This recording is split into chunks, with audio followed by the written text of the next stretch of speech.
Hello friends and welcome to this video on Authentic English, and in this video we are going to discuss the summary of the play Candida. We are going to look at the introduction to the author, that is G.B. Shaw. We are going to talk a little about G.B. Shaw, and then we are going to just have a very short summary of the play. I will give you a detailed analysis and summary of the various acts in the later videos. So this play does not have a summary analysis. The analysis will be given to you in the videos to come. Okay, so one video would become very long if I give the analysis in this. So let's begin. First of all, let me talk about George Bernard Shaw. So he was a great writer. Okay, so George Bernard Shaw, who was born in 1856, was a great writer. Okay, so he was born in Ireland, and he also got a Nobel Prize in Literature. Okay, so he wrote a lot of plays, and he's considered to be a great playwright, next only to Shakespeare. Okay, so if Shakespeare is a great playwright, then George Bernard Shaw also is a great playwright. Okay, so both these are considered to be some of the greatest playwrights of England and Britain. So let me tell you a little about this man. But first, it's important to realize why you've got to study George Bernard Shaw, because he also gives a lot of themes. And as I told you, that since he's considered next only to Shakespeare, that is why you get a choice between Shakespeare and George Bernard Shaw in your course. So he was actually involved in a lot of political activities. Okay, he was a political activist. He was a member of the Socialist Society, which is known as the Fabian Society of Britain.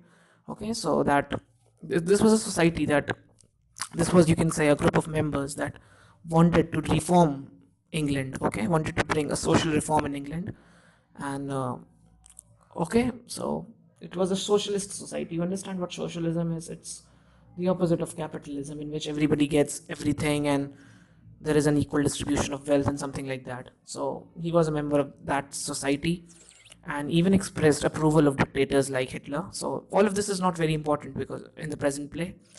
And so because he was engaged in political activities, one of the primary purposes of his play is to, satirize what is happening in the society.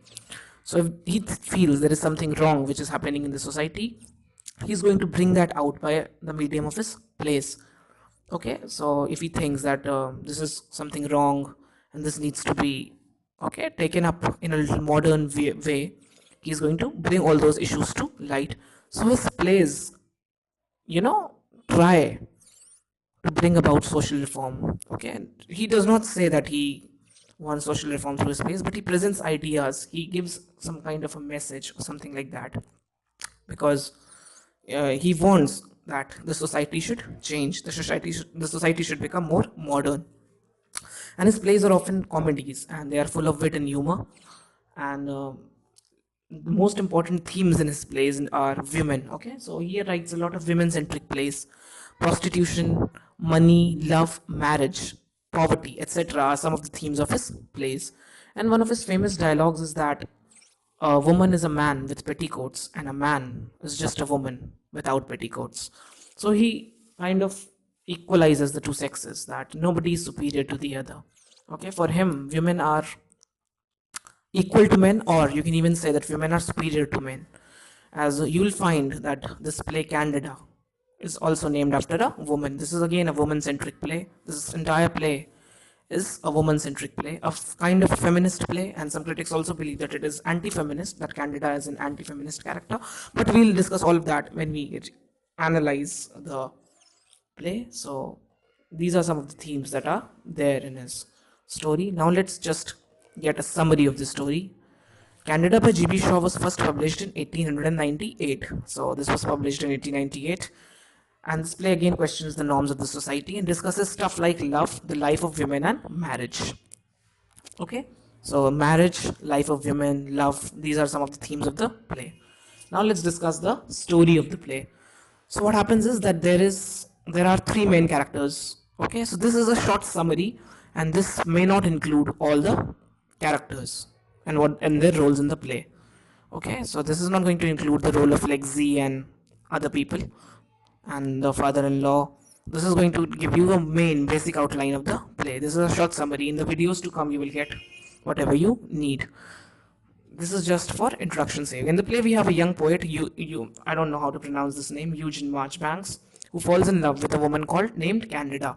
So there is a poet named Marchbanks who falls in love with a woman named Candida. But Candida is already married to a priest called James Morrill. So there is a woman called Candida who is the wife of James Morrill, a priest.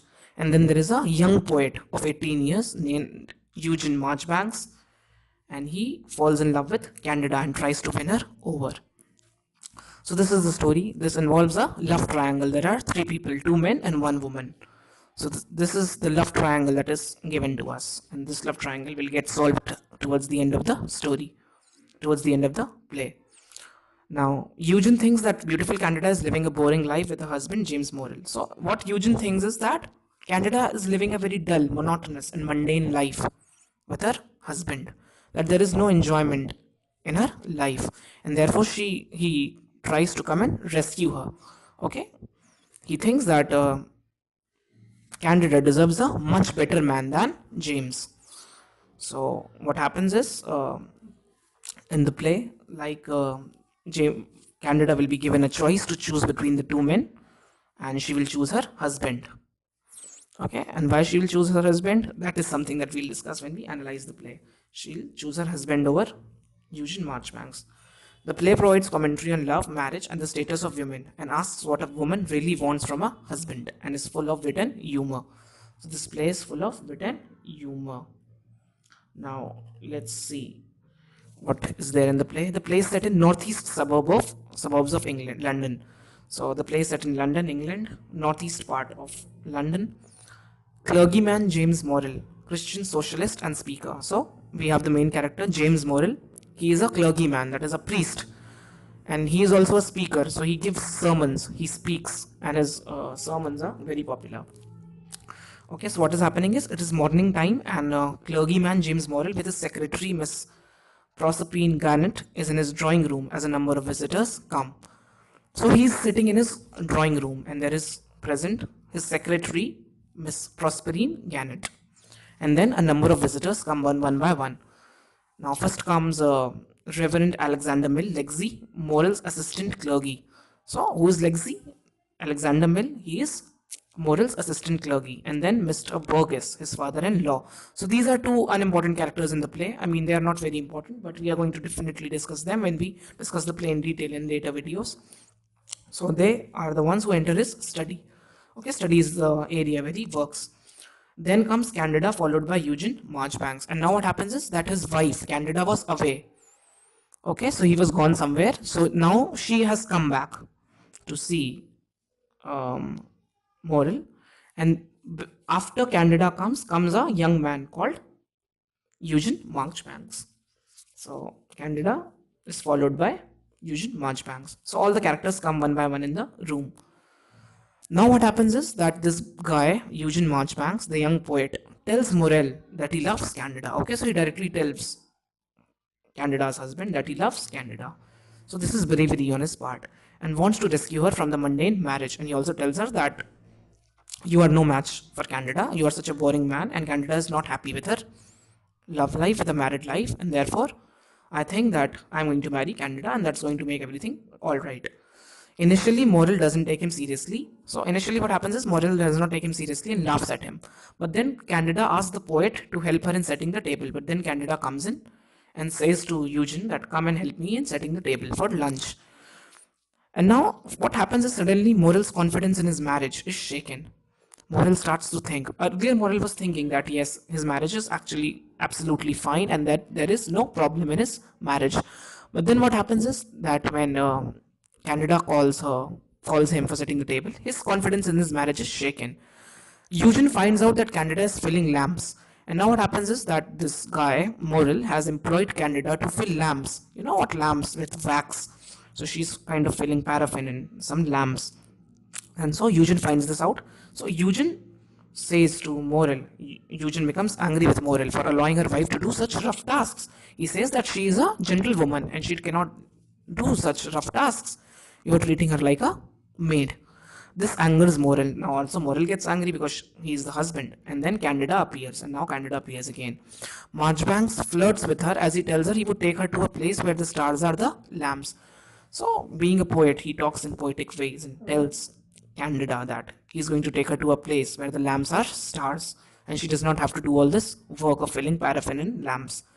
Candida takes her to slice onions in the kitchen, and then what happens is that Candida asks Marchbanks to accompany her to slice onions in the kitchen.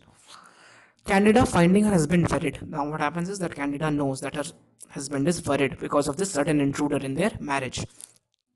Talks to her and tells him that people are not impressed by his sermons. Now she brings her husband's fault in front of him.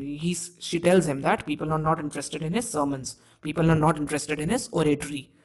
And people only come to listen to him because they find that going to the church is a respectable job. And also and the women come because they are in love with his good looks. Okay, so the women are in love with his good looks, and that is why they come to attend his lectures. Nobody is interested in what he says. Okay, so this is what Candida tells her husband. Also, Candida feels sorry for Eugene as he has never been loved, and Eugene is a young boy.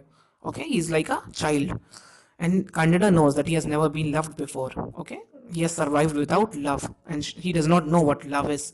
Morel realizes he cannot take her wife's love for granted, and now Morel becomes kind of cautious. He knows that it would be foolish of him to take his wife's love for granted. He has to care for her wife deeply. Morel is gloomy and leaves to give a lecture, leaving Marchbanks and Candida alone. Now what happens is that Morel leaves to give a lecture. Since he is a priest, he has to give some religious lectures and sermons. He leaves, and Marchbanks and Candida are now alone in the house. Marchbanks narrates poetry to Candida by the fire. Okay, so Marchbanks narrates poetry to Candida. She, however, does not take much interest in poetry and asks Eugene to talk to her. Okay, so she is not very much interested in the poetry and asks Eugene to talk to her. When Morel returns, he finds Eugene kneeling in front of Candida. Now what happens is that when Morel returns, he finds that Eugene is kneeling in front of Candida. Then Candida leaves, so he may think that something wrong may have happened between Candida and Eugene. Maybe they've had some intercourse or something. Then Candida leaves. Okay, so Candida leaves, and Eugene and Marchbanks argue about their different opinions of love and marriage. Okay, so they have different opinions on love and marriage. It can be said that while Morel looks on the outside, Marchbanks is actually able to understand Candida to an extent. He thinks of her as an independent person, and he is able to love her for what she is within. He is not just attracted to her outer qualities. She is now asked to choose between the two and to who she belongs. And now what happens is that after their altercation, the two men decide that Candida now has to choose between the two of them and to whom she belongs. She only belongs to herself though, but now Candida is an independent woman. She only belongs to herself. She asks them what they can offer to her. Okay, so she asks what each of them can offer. Morel says that he can offer her courage, loyalty, and honesty to support her, and Eugene says that he can only offer his loneliness and heart's need. Okay, so what happens is that Morel says that he can offer courage and honesty and is going to support her all the time, whereas Eugene says that he is very lonely and needs, his heart needs Candida very much. She says she'll choose the weaker of the two. Now this is very important. Candida says that she's going to choose the weaker of the two men. Okay, she will choose the man who is weak.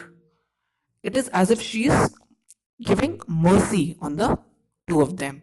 Okay, so she is going to choose the man who is less strong, who is not going to be able to survive without her. Okay, so this is an intellectual decision, and she thinks that her husband is the weaker of the two, and she chooses her husband, Morel. She knows her husband will fall apart without love because Morel has always been loved.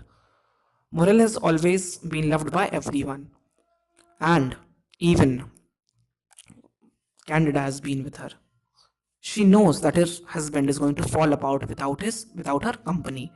But Eugene has never been loved by anyone. So Eugene can still survive without love. This is the reason that she gives. We are going to analyze everything when we post an analysis video. Moral thinks Candida is right and she has always let him be like a master.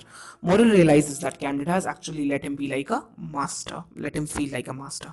Eugen begins to leave when Candida stops him and kisses him on the forehead. So Eugen is now very depressed and sad by this decision, and he begins to leave. While Candida stops him and kisses him on the forehead. Eugen leaves feeling stronger than ever before. So Eugen is shown to be a kind of a brave man. See, he feels stronger than ever before, okay? So he's now stronger than ever before because he knows that he is the stronger of the two men and he can still survive without Candida. And that husband and wife hug each other. And the husband and wife are hugging each other. So this is a very nice kind of a play, but we are going to discuss everything in detail in the later videos. We are going to analyze this play. So this is only the summary and introduction to this play. And we are going to post act wise summary, act 1, act 2 and act 3 summary, and also we are going to look at the analysis. So I think 4 more videos on Candida will be uploaded soon. Please subscribe to the channel, and if you have any questions related to this, I don't think you should ask questions on this video because I'm going to post an analysis video, so you can ask there. Thank you so much for watching, guys. Bye bye. Please like and share.